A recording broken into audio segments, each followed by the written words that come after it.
नमस्कार और अक्षय तृतीया के खास शो में आपका स्वागत है। मैं हूं मनीषा गुप्ता। अक्षय तृतीया का त्योहार चमक वाला है, लेकिन इस बार कोरोना की वजह से वो चमक यहां पर गायब है। ग्रहण लगा हुआ है, लेकिन दुकानें बंद हैं, ग्राहक घर में कैद हैं और इस मुश्किल घड़ी में इसके बावजूद हमने देखा है कि सोने के भावों में लगातार यहां पर बढ़त देखने को मिली है। ऑफकोर्स आप घर से निकलकर ज्वेलर की दुकान में जाकर नहीं खरीद सकते, लेकिन ऑनलाइन खरीदारी के मौके यहां पर अभी भी हैं, चाहे वो फ्यूचर्स हो, ईटीएफ हो, सरकार का सॉवरेन गोल्ड बॉन्ड स्कीम हो, यहां पर निवेश के तरीके अभी भी खुले हैं। अंतर्राष्ट्रीय बाजारों की अगर बात करें तो यहां पर हमने लगातार खरीदारी बनते हुए देखी है, चाहे वो गोल्ड ईटीएफ्स है या फंड्स हैं। ग्लोबल ईटीएफ इस वक्त 7 साल के हाईज पर है और 100 टन से ज्यादा की होल्डिंग्स वहां पर हमने बनते हुए देखी हैं। इस खास शो में हम आपको ऑप्शंस बताने वाले हैं कि अगर अक्षय तृतीया पर आपको सोने चांदी में खरीदारी करनी हो तो आपके लिए क्या विकल्प हैं, खरीदारी अगर की जाए तो आगे किस तरह के रिटर्न्स देखने को मिल सकते हैं। इसी पर आज करेंगे चर्चा।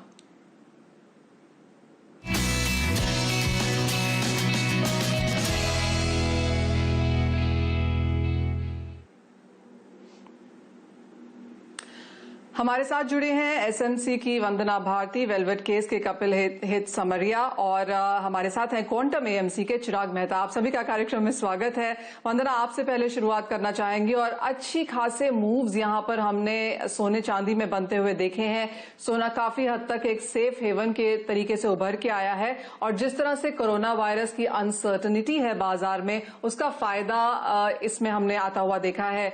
रिसेशन की कंसर्न्स हैं, स्लो डाउन है, इकोनॉमिक डेटा कमजोर आया है, स्टिमुलस मेजर्स यहां पर काफी हद तक बैंक्स की तरफ से, इंटरेस्ट रेट कमजोर है, तो पूरी रेसिपी तैयार है कि यहां से आगे सोने में बढ़त देखने को मिल सकती है।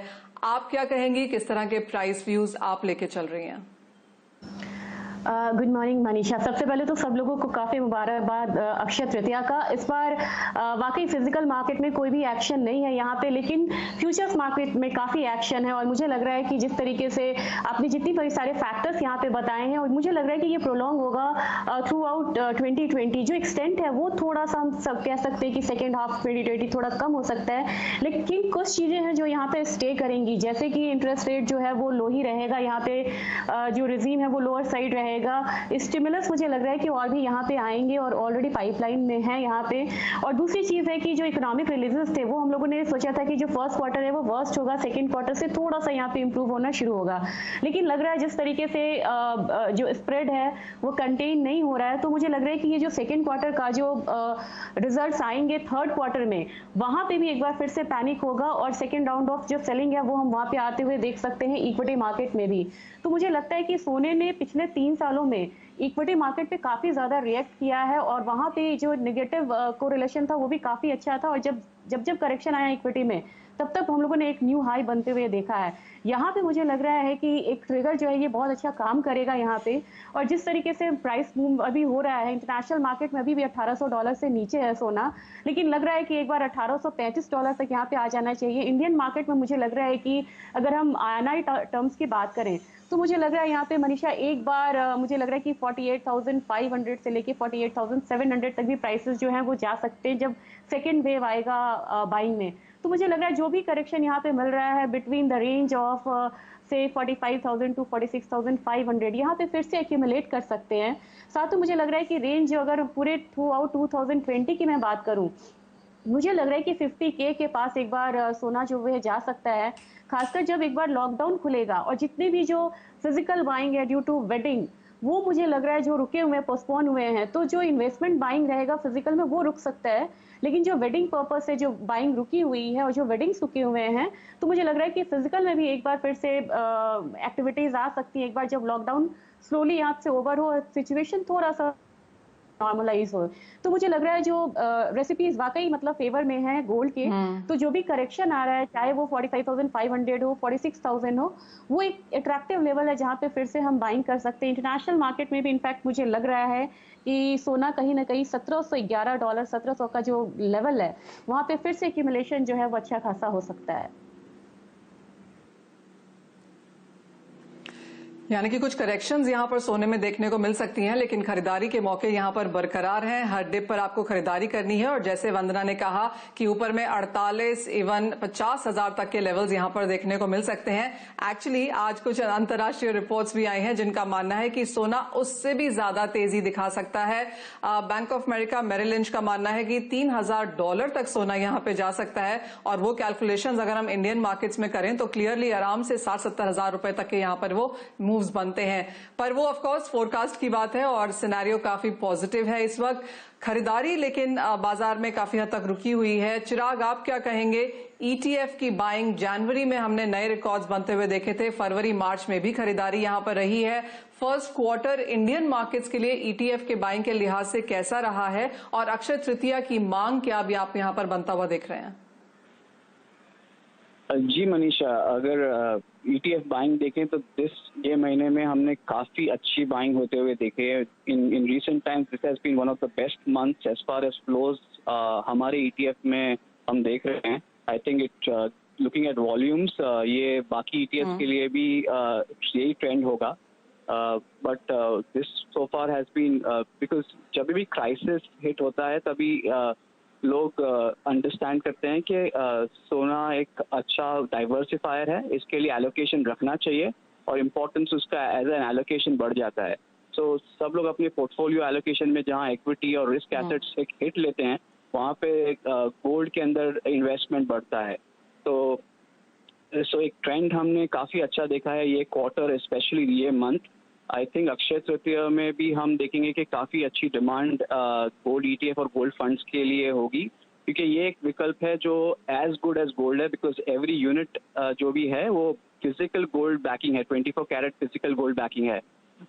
अक्षय तृतीया एक ऑस्पिशियस मौका है और इसके लिए लोग चाहते हैं कि फिजिकल अटैचमेंट जो अफिनिटी है वो कहीं ना कहीं रिलेट हो उनके बाइंग पे। तो जैसे सॉवरेन गोल्ड बॉन्ड्स है वो गारंटी है गवर्नमेंट का, कोई गोल्ड बैकिंग नहीं है उसके लिए। गोल्ड प्राइस एक्सपोजर 100% है मगर कोई गोल्ड बैकिंग नहीं है। वेयर इज गोल्ड ईटीएफ या गोल्ड फंड्स में फिजिकल गोल्ड बैकिंग होता है। इसके लिए ये जो फिजिकल अफिनिटी है लोगों की एक ऑस्पिशियस ओकेजन पे वो गोल्ड ईटीएफ के थ्रू और गोल्ड फंड्स के थ्रू पूरी हो सकती है। और इसके लिए ज़्यादा से ज़्यादा बाइंग हम देखेंगे गोल्ड फंड्स और गोल्ड ईटीएफ के लिए ऑन अक्षय तृतीया। जी हाँ, अगर आप घर बैठे हैं तो आपको निराश होने की जरूरत नहीं है, क्योंकि ऑनलाइन अब आप यहाँ पर अपने हिसाब से टोकन के हिसाब से सोना यहाँ पर खरीद सकते हैं गोल्ड ईटीएफ्स और गोल्ड फंड्स के जरिए। चिराग, एक और चीज आपसे जानना चाहेंगे for the sake of numbers कि अब तक हमने नंबर्स किस तरह के देखे हैं। अगर फर्स्ट क्वार्टर की बात की जाए तो किस तरह की होल्डिंग्स यहाँ पर बढ़ी हैं, क्या परसेंटेज गेन्स हमने लोगों का निवेश यहाँ पर आते हुए देखा है? सो अगर जनवरी की बात करें तो थोड़ा सा टेपेड इनफ्लो था, स्मॉल इनफ्लो था। February was a record level of inflow, 1400 crore of money had come in February. और मार्च की बात करें तो एक छोटा सा आउटफ्लो था of 200 crore in the gold ETF. तो नेट फर्स्ट क्वार्टर में we have seen significant buying up to the tune of से 1400 crore, 1300-1400 crore. I think April will outpass most of the gains that we have. I mean, जितना भी हमने flow देखा है उससे ज़्यादा फ्लो हम अप्रैल में देखेंगे, क्योंकि as I have said that हम हमारे ETFs के लिए हम रिकॉर्ड मंथ देख रहे हैं ये in a way in last many years. So I think on a daily basis we are seeing inflows.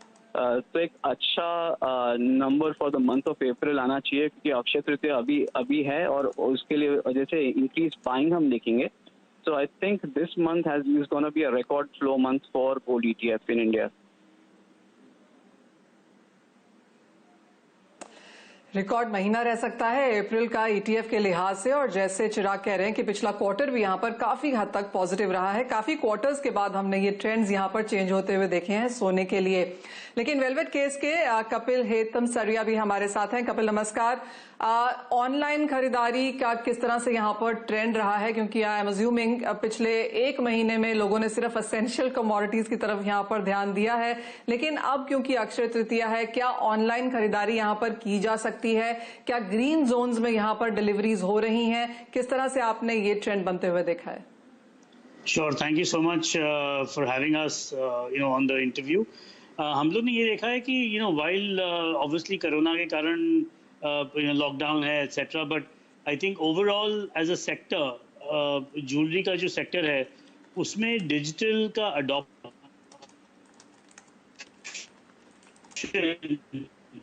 बहुत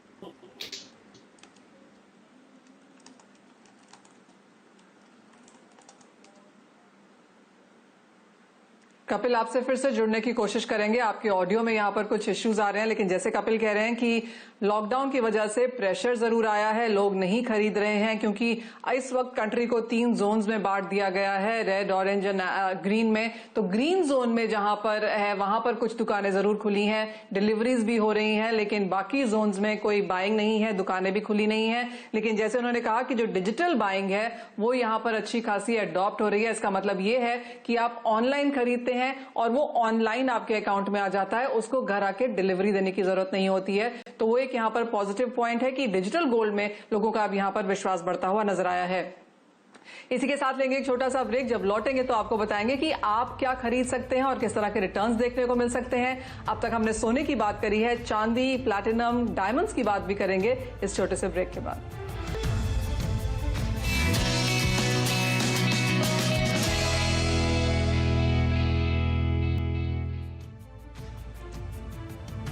नमस्कार, हम डिस्कस कर रहे हैं अक्षय तृतीया के बारे में और हम जानते हैं कि आप सब घर पर बैठे हैं एसेंशियल कमोडिटीज जोड़ने की उम्मीद में। लेकिन इस वक्त अक्षय तृतीया जिस तरह से भारत में देखा जाता है एक इम्पॉर्टेंट दिन है, लोग इस दिन बहुत सोना खरीदते हैं, लेकिन क्योंकि सारे बाजार बंद हैं, दुकानें बंद हैं, तो online, digital, ETF, paper gold, gold bonds, इन सब की इन्वेस्टमेंट में इस बार यहां पर मांग बढ़ने की उम्मीद है। कपिल, आप कह रहे थे कि डिजिटल गोल्ड की एक्सेप्टेबिलिटी और अवेयरनेस अब बाजार में काफी बढ़कर दिखी है। किस तरह के ट्रेंड्स देखने को मिले हैं और आपको लगता है अक्षय तृतीया के दिन इसके पहले हम यहाँ पर और खरीदारी बढ़ता हुआ देखेंगे?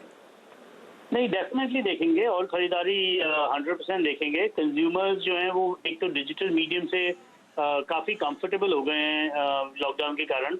हम हर तरीके से देख रहे हैं कि ट्रैफिक ले लीजिए या इवन ट्रस्ट ले लीजिए, तो ट्रैफिक एंड ट्रस्ट दोनों, अडॉप्शन एंड ट्रांजैक्शन के लिए जो ट्रस्ट चाहिए वो दोनों इंक्रीज हम लोग को दिख रहा है कंज्यूमर्स की तरफ से। उल्टी तरफ से अगर मैं ज्वेलर्स की बात करूं तो ज्वेलर्स में भी एक्चुअली काफ़ी हद तक ये समझ में आ गया है कि digital medium is here to stay and ये इसकी बढ़त आगे हमको दिखती रहेगी। जो लोग पहले उनको लगता था कि अच्छा हम लोग बाद में देखेंगे, ये छोटा सा पोर्शन हो सकता है हमारे बिजनेस का, आज उनको ये लग रहा है कि ये बहुत एक इम्पॉर्टेंट चीज़ है जो हमेशा फ्यूचर के लिए उनको अपने कंज्यूमर्स के साथ रेलेवेंट होने के लिए ज़रूरी हो गई है। सेकंड चीज़ हम लोग ये देख रहे हैं कि जैसे ग्रीन जोन्स है, गवर्नमेंट डिवाइड करना चाह रही है पूरी कंट्री को अलग अलग जोन्स में बेस्ड ऑन रिस्क लेवल्स, तो डिलीवरीज भी धीरे धीरे शुरू हो रही हैं इन टर्म्स ऑफ कौन सी जोन्स में। और वहाँ पे भी हमको ये दिख रहा है कि कंज्यूमर्स के दिमाग में जो पहले ये होता था कि मेरे को आज का आज ये सामान चाहिए, वो सेफ्टी जो है वो पहली प्रायोरिटी हो गई है। डिलीवरीज में I think there is a lot of patience, consumers patient हो गए हैं कि अगर 2 दिन बाद भी डिलीवरी आती है तो कोई बात नहीं, एज लॉन्ग एज हर तरीके से सेफ्टी से आ रही है।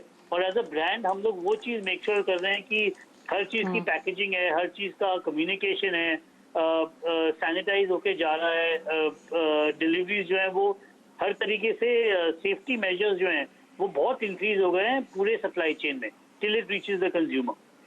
तो ये दोनों चीज़ हम लोग को देखने को मिल रही है। अक्षय तृतीया के लिए लोग नॉर्मली सेल्स करते हैं, हम लोग ने इस बार ये किया है कि जो कंज्यूमर्स हम लोग से खरीदेंगे उनकी तरफ से we will actually make a contribution towards corona to the PM relief fund.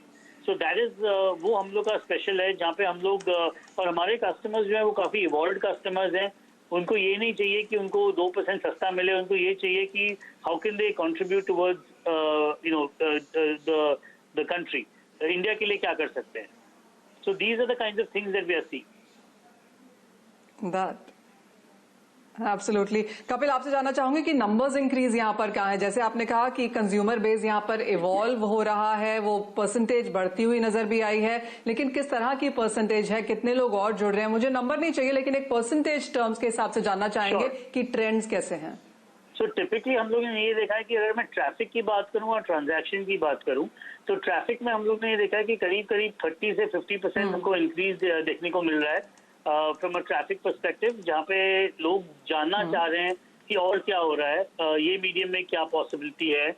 हम प्री ऑर्डर का जो एक सेक्शन रहता है, प्री ऑर्डर्स हमारे बहुत ज्यादा हो रहे हैं as compare to last time, right. मतलब नॉर्मली जो प्री ऑर्डर होते हैं उसके हिसाब से we are seeing at least 300% increase in pre orders in terms of leads. अगर हम लोग ट्रांजैक्शन की बात करें, आई थिंक वहाँ पे इट्स नॉट कि हम लोग को बढ़त दिखने को मिल रही है ट्रांजैक्शन में, बट जो मेरा एंटिसिपेशन था, एक्सपेक्टेशन था, उससे काफी ज्यादा दिख रही है। Because I think the reality is हम कंज्यूमर्स हैं, consumer still very, we are taking every step, हर स्टेप हम लोग सोच समझ के ले रहे हैं, खर्चा हम लोग धीरे धीरे कर रहे हैं। सब लोग को समझ में आ रहा है कि next few month will be hard for the economy, लेकिन सो आई कैन सी कि इंटरेस्ट में स्पाइक खूब ज्यादा है और ट्रांजैक्शंस में वो धीरे धीरे कन्वर्ट हो रहा है, but higher than my expectation. Point taken. तो यानी कि खरीदारी यहाँ पर डिजिटल गोल्ड की तरफ बढ़ रही है और ट्रांजैक्शन में थोड़ी सा लैग है, लेकिन जहां तक ट्रैफिक की बात है और प्री ऑर्डर्स हैं वो यहाँ पर बढ़ते हुए जरूर नजर आए हैं। वंदना, चांदी की बात भी आपसे करेंगे क्योंकि हमें लगता है कि चांदी एक ऐसी कमोडिटी या ऐसा मेटल है जिसमें इस बार खरीदारी नहीं हो पाएगी, क्योंकि चांदी ईटीएफ्स नहीं है, इन्वेस्टमेंट के तरीके से भी फिजिकल में खरीदारी यहाँ पर की जाती है, तो वो एक इंस्ट्रूमेंट जो है वो इंडियन मार्केट्स में लैग कर रहा है। ऑफकोर्स जो इंटरनेशनल सिल्वर एसोसिएशन की रिपोर्ट आई है उन्होंने कहा है कि इवन एज सोने चांदी का रेशियो यहाँ पर बहुत ज्यादा है, लेकिन इंडस्ट्रियल डिमांड, ज्वेलरी डिमांड में यहाँ पर गिरावट है। फिजिकल इन्वेस्टमेंट डिमांड में इंटरनेशनल मार्केट्स में उन्हें लगता है कि पिकअप जरूर आएगा लॉकडाउन के खत्म होने के बाद। आपका क्या नजरिया है? जी मनीषा, मुझे लग रहा है कि ये जो रेशियो है ये थोड़ा सा इम्प्रूव होना चाहिए, लेकिन जब तक यहाँ पे इंडस्ट्रियल डिमांड बढ़ के नहीं आता है तब तक मुझे नहीं लग रहा है कि बहुत ज़्यादा सपोर्ट यहाँ पे मिलेगा। काफ़ी सालों से हम इसमें है कि जो गोल्ड सिल्वर रेशियो है वो काफ़ी वीक हो गया, वो इम्प्रूव होना चाहिए। ज़्यादा यहाँ पे ये हम लोगों ने देखा है कि डी वैल्यू हुआ है और 1:25, 1.25 तक भी ये चला गया है। तो मेरे ख्याल से यहाँ पे चांदी में बढ़त आएगी, लेकिन वो थोड़ा सा यहाँ पे लिमिटेड यहाँ पे बढ़त जो है वो हो सकती है। यहाँ पे कारण भी है कि इसके कह सकते हैं कि जो डिजिटलाइज फॉर्म है उसको कभी भी प्रमोट नहीं किया गया, खासकर इंडियन मार्केट में। और यहाँ पे मुझे लगता है कि शायद यहाँ पे रेगुलेटर अब सोच सकते हैं इसके बारे में। मेरे ख्याल से यहाँ पे मुझे लग रहा है कि अपसाइड थोड़ा सा केप्ड होगा और कहीं ना कहीं मुझे लग रहा है कि 45,500 तक एक बार प्राइसेस आ जाए तो वहाँ पे यहाँ पे सेफली बुक करके निकलना चाहिए। फिलहाल मुझे लग रहा है कि एक जो अपसाइड है वो बन रहा है और कहीं ना कहीं 44,000 तक हम एक रेजिस्टेंस आते हुए देख सकते हैं। तो अभी फिलहाल यहाँ पे अपसाइड है। अगर 2020 की बात मैं करूँ तो मुझे लग रहा है कि चांदी का अच्छा परफॉर्म यहाँ पे कर सकती, कि गोल्ड में हम लोगों ने बहुत अपसाइड आते हुए देखा, अभी भी चांसेस हैं यहाँ पे। लेकिन मुझे लग रहा है कि बेस मेटल में जिस तरीके से बेस फॉर्मेशन अभी हो रहा है तो चांदी भी एक सपोर्ट यहाँ पे ले सकती है। और 2020 में मुझे लग रहा है कि एक बार हम 48-49,000 के करीब जो है वो पहुंच सकते हैं चांदी में। वंदना, वही सवाल आपसे है फिर कि कैसी खरीदारी यहाँ पर आगे जाके नजर आती है, क्योंकि बाजार इतना अनसर्टन है कि अक्षय तृतीया पे तो लोग खरीदेंगे शायद ऑनलाइन, बहुत सारे लोग इससे शायद वाकिफ भी नहीं होंगे, लेकिन लॉकडाउन खुलने के बाद आपको लगता है कि एक बंच्ड अप डिमांड यहाँ पर बाजार में निकलेगी या फिर बिकवाली करने वाले लोग यहाँ पर ज्यादा होंगे?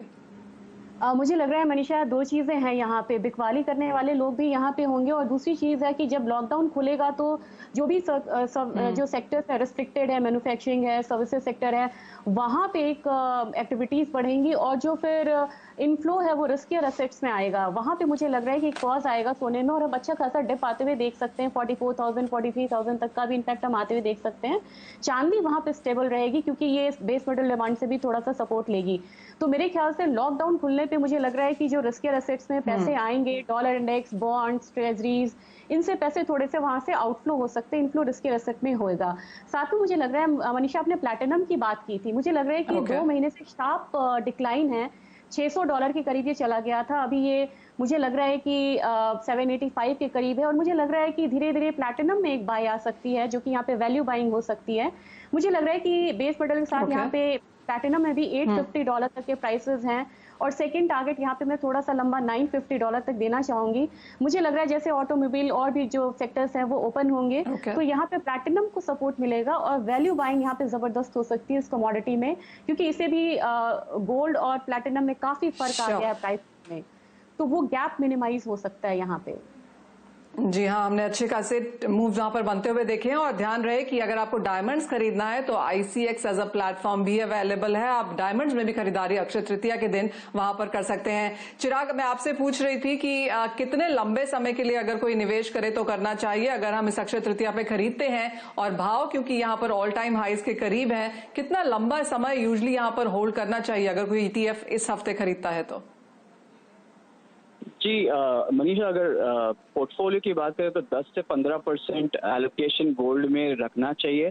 अगर इससे बढ़ जाता है allocation because of price gains और बाकी एसेट्स आपके हिट हो रहे हैं, लॉसेस ले रहे हैं, तो आप रीबैलेंसिंग कर सकते हैं पीरियोडिकल इंटरवल्स पे। मगर otherwise looking at the current scenario, एक 3 to 5 year व्यू काफी अच्छा लग रहा है गोल्ड के लिए। जो स्टिमुलस हम देख रहे हैं और गवर्नमेंट जो डेट इंक्रीज कर रहे हैं, नॉर्मली हमने देखा है ये स्टिमुलस अनवाइंड नहीं होता कभी। लाइक 2008 के बाद जो स्टिमुलस आया था, थोड़ी ही मात्रा में US फेड उसको अनवाइंड कर सकी, उसके बाद they had to again start putting more stimulus. तो ये जो ट्रेंड हम देख रहे हैं gold as a monetary asset, 3-5 year view तो काफी अच्छा लग रहा है गोल्ड प्राइस ट्रेंड के लिए। So I will advise at least 3 to 5 year view बना के गोल्ड में इन्वेस्ट कीजिए, but otherwise look at it from N allocation perspective और 10 से 15% एलोकेशन गोल्ड में रखिए। Okay, absolutely. तो ये राय हमारे एक्सपर्ट्स की तरफ से आते हुए, चिराग, वंदना, कपिल, बहुत शुक्रिया आप सभी का हमारे साथ जुड़ने के लिए। 10 से 15% आपका पोर्टफोलियो सोने में होना चाहिए, 3 से 5 साल के लिए इसे खरीदें। और इवन एज अक्षय तृतीया आप घर में बैठ के मना रहे हैं, लेकिन gold ETFs, funds, futures, online और डिजिटल गोल्ड के थ्रू आप यहां पर निवेश कर सकते हैं। अक्षय तृतीया की आप सभी को बहुत शुभकामनाएं। इसी के साथ हमें दीजिए इजाजत, लेकिन आप देखते रहिए CNBC आवाज।